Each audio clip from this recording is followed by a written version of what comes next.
On the 22nd of February, a column of nearly 200 Chadian soldiers departed their army base in the town of Tessalit and were transported towards the Algerian border in order to regroup with a detachment of the French army in a joint military operation targeted at recovering militant arms and possibly securing 7 French hostages believed to be held in the area. The Chadian army was responsible for closing the narrow neck to the east known as Ifoghas, located in the Amatate Valley, while the French army advanced to the west. According to several sources, an MNLA-affiliated guide named Sid Ahmed offered to help lead the Chadian army in logistical operations. The column followed the guide instead of taking bypass roads to surprise the enemy. He led him through the main road into an ambush. Allegedly, he was to blame for possible connections with the MOJWA ahead of time. They were traveling in the mountains aboard pickup trucks and light armored vehicles when shortly after 11 o'clock in the morning they came across a tightly noosed attack surrounded by insurgents under cover from terrain on both sides of the road.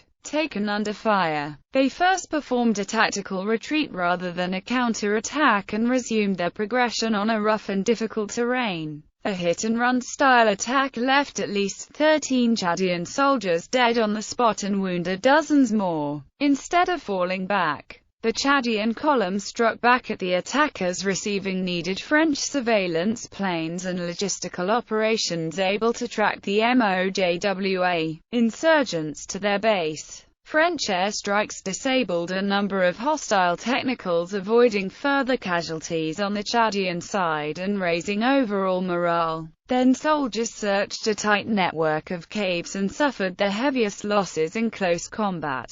Surrounded and badly outnumbered, MOJWA fighters resorted to hit-and-run attacks along with suicide. Even when they were surrounded, many refused to surrender, instead resorting to suicide. On one instance, 3 militants, cornered, did not hesitate to blow themselves up with hand grenades, killing several soldiers. At one point, when during the search of a poorly lit cave, several MOJWA detonated hand grenades and explosive IEDs, killing Chadian brigade commander in Mali, Abdelaziz Husana Adam, and a number of high-ranked officers. The brigade commander died of his wounds while being transported to a military hospital in Kidal. By 2 o'clock in the afternoon, the situation deteriorated in terms of armed clashes, and a Chadian military statement announced over complete control of the valley along with the seizure of weapons caches. 500 more Chadian troops came in support via the base in Kidal during cleanup operations in the area, but no sign as to the 7 French